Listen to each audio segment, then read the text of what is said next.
राधे राधे भक्तों, राधे राधे, हरे कृष्णा। भक्तों, आज मैं आप लोगों को माघ मास कृष्ण पक्ष में आने वाली खष्टीला एकादशी की कथा सुनाऊंगी। इसे आप अंत तक अवश्य सुनिएगा, ध्यान से सुनिएगा। इस एकादशी में क्या चीज से पारण करनी है और किस दिन एकादशी है, मैं सब आपको बताऊंगी। इसे अंत तक अवश्य ही सुनिएगा। एक बार बोलिए खष्टीला एकादशी महात्म्य की जय जय। विष्णु भगवान की जय जय। माता लक्ष्मी की जय जय।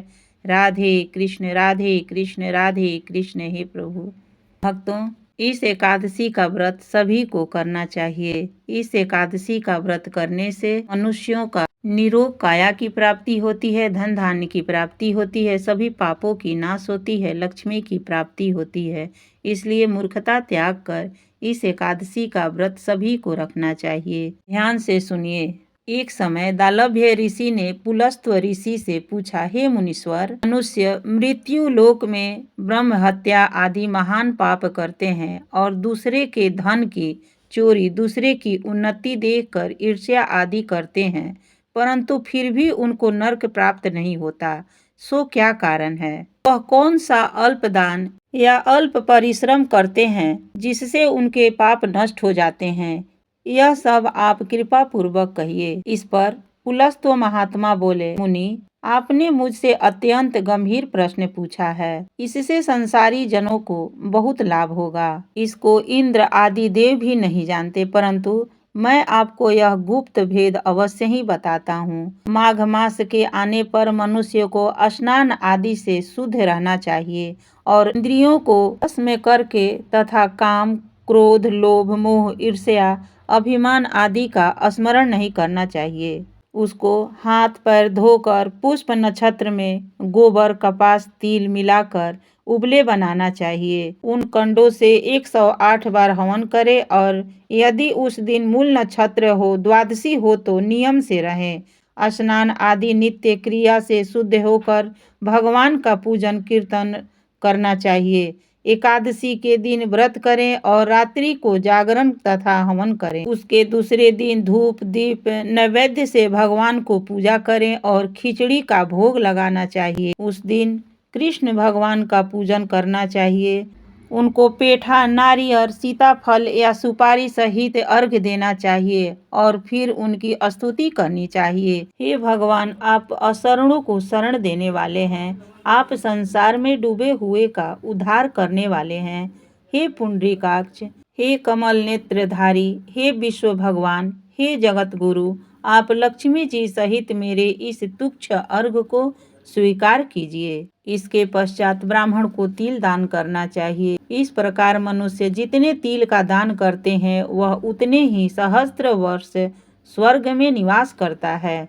1 तिल स्नान, 2 तिल का उबटन, 3 तिलोदक, 4 तिल का भोजन, तिल का दान, यह खष्टीला कहलाती है। इससे अनेक प्रकार के पाप दूर हो जाते हैं। एक दिन नारद ऋषि बोले कि हे भगवान, आपको नमस्कार है। इस खष्टीला एकादशी का क्या पुण्य होता है और उसकी क्या कथा है, सो कृपा कर कहिए। श्री कृष्ण भगवान बोले कि हे नारद, मैं तुमसे आंखों देखी सत्य घटना कहता हूँ, ध्यान पूर्वक सुनो। प्राचीन समय में मृत्युलोक में एक ब्राह्मणी रहती थी। वह सदैव व्रत किया करती थी। एक समय वह 1 माह तक व्रत करती रही। उससे उसका शरीर अत्यंत दुर्बल हो गया।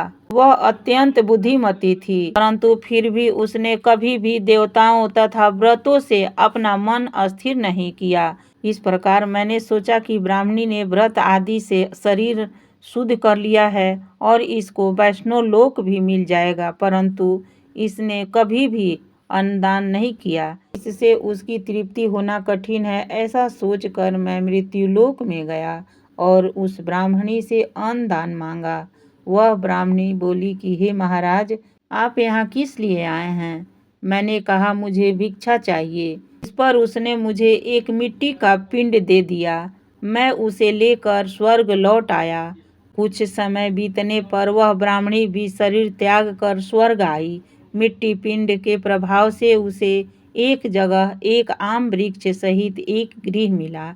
परंतु उसने गृह की अन्य वस्तुओं से शून्य पाया। वह ब्राह्मणी घबराई हुई मेरे पास आई और कहने लगी, हे भगवान, मैंने अनेकों व्रत आदि आपकी पूजा की है, परंतु फिर भी मेरा घर वस्तुओं से रहित है, सो क्या कारण है? ने कहा, तुम अपने गृह को जाओ और देव स्त्रियां तुम्हें देखने आएंगी। जब तुम उनसे खरतिला एकादशी का पुण्य और विधि सुन लो तभी द्वार खोलना। भगवान के ऐसे वचन सुनकर वह अपने घर को गई और जब देव स्त्रियां आई तो द्वार खुलवाने लगी। तब वह ब्राह्मणी बोली कि यदि आप मुझे देखने आई हैं तो खरतिला एकादशी का महात्म्य कहिए। तो उनमें से एक देवी स्त्री बोली कि सुनो, मैं कहती हूँ। जब उसने खरतिला एकादशी का महात्म्य सुना दिया तब उसने द्वार खोला। देवी स्त्रियां ने उनको सब स्त्रियों से अलग पाया। उस ब्राह्मणी ने भी देव स्त्रियों से कहे अनुसार खरतिला एकादशी का व्रत किया और उसके प्रभाव से उसका गृह धन धान्य से भरपूर हो गया। अतः मनुष्यों को मूर्खता त्याग कर खरतिला एकादशी का व्रत करना चाहिए। इस एकादशी के व्रत करने से मनुष्यों को जन्म जन्म में आरोग्य प्राप्त होता है। इस व्रत से मनुष्यों को समस्त पाप नष्ट हो जाते हैं, लक्ष्मी की प्राप्ति होती है तथा धन धान्य बनी रहती है, सभी मनोकामना पूर्ण होती है। इसलिए मनुष्यों को मूर्खता त्याग कर इस एकादशी का व्रत अवश्य ही करना चाहिए। अब आप सुनिए किस दिन व्रत रखनी है और कब और क्या चीज से पारण करनी है, इसे ध्यान से सुनिएगा। खरतिला एकादशी का व्रत सभी के लिए शनिवार 25 जनवरी 2025 को रखनी है और पारण 26 जनवरी रविवार को पारण करनी है। पारण गौ दूध से करनी है, गाय का दूध से पारण करनी है और सुबह प्रातः से दिन भर के लिए पारण है। धन्यवाद। राधे राधे। हरे कृष्णा।